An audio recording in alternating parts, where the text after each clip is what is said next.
Skyfox is overhead after a building in downtown Youngstown is rocked by a major explosion.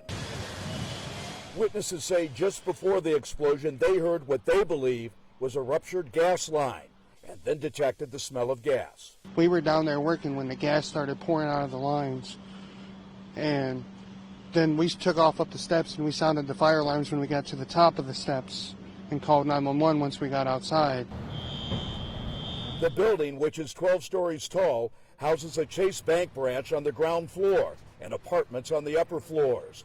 The force of the blast completely blew out the first floor. I was just going down the stairs. We were moving some drywall stuff and some marble downstairs, and we just heard a big gas leak. So we all started running out, and next thing you know, I called 911, and the building goes.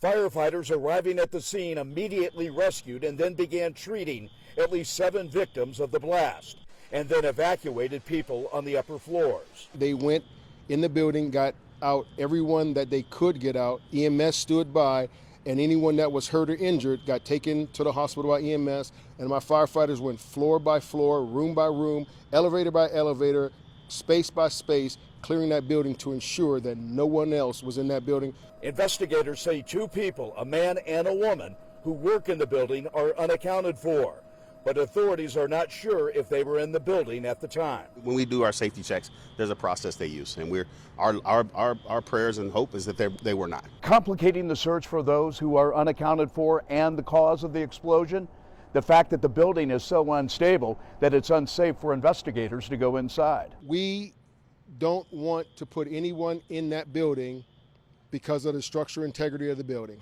A team of local, state, and federal investigators is now at the scene, trying to pinpoint what triggered the explosion.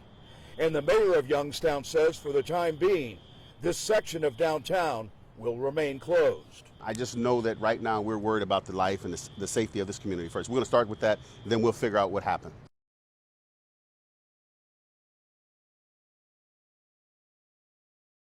Jack Shea, Fox 8 News in Youngstown.